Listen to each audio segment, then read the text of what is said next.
পটুয়াখালী ৩ দশমিনা গলাচিপা আসনের সাবেক সংসদ সদস্য ও জনপ্রিয় জাতীয়তাবাদী দলের পটুয়াখালী জেলা বিএনপির সাবেক সাধারণ সম্পাদক মরহুম আলহাজ শাহজাহান খান এর তৃতীয় মৃত্যুবার্ষিকী উপলক্ষে স্মরণ সভা অনুষ্ঠিত হয়েছে। পটুয়াখালী থেকে সঞ্জয় ব্যানার্জির প্রতিবেদনে দেখুন বিস্তারিত। শুক্রবার বিকাল ৪টায় দশমিনা সরকারি মডেল মাধ্যমিক বিদ্যালয়ের মাঠে এ স্মরণ সভা অনুষ্ঠিত হয়।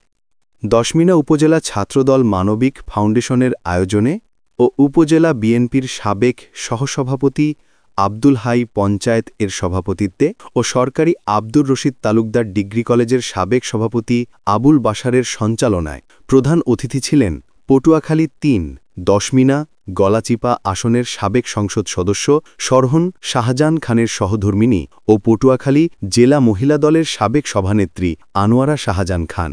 প্রধান বক্তা গলাচিপা উপজেলার চিকনিকান্দি ইউনিয়ন পরিষদের একাধিকবারের সাবেক চেয়ারম্যান ও পটুয়াখালী জেলা ছাত্রদলের সাবেক ভারপ্রাপ্ত সাধারণ আলহাজ মোহাম্মদ শিপলু খান।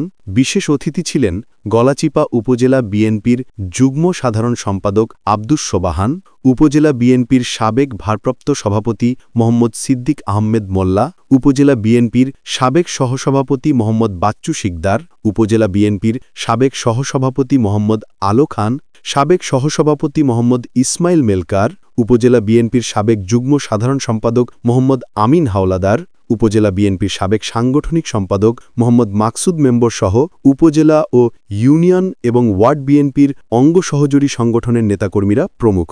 এ সময় প্রধান বক্তা শিপলু খান বলেন, বিএনপি যাকে মনোনয়ন দিবেন আমরা তার হয়ে কাজ করব।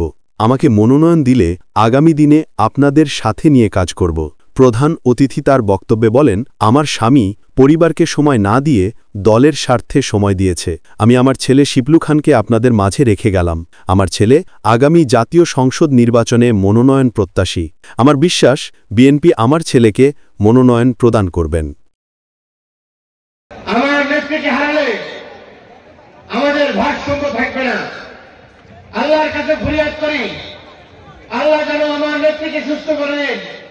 আপনারাও আমার নেত্রীর জন্য দোয়া করবেন, এই আশা আপনাদের কাছে রাখি। আপনারা জানেন আপনাদের প্রয়াত নেতা শহীদ আলহাজ শাহজাহান খান সর্বসময় আপনাদের কথা চিন্তা করতেন, আপনাদের ভালোবাসতেন।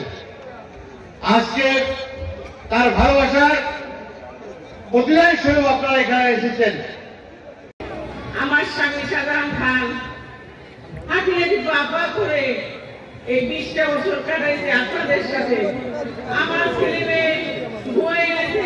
আমি বলছি শুক্রবার শুধু আমার ছেলে মেয়ে কত বড় হয়েছে তা তুমি বলতে পারবো না, তুমি বলবো এতটুকু হয়েছে।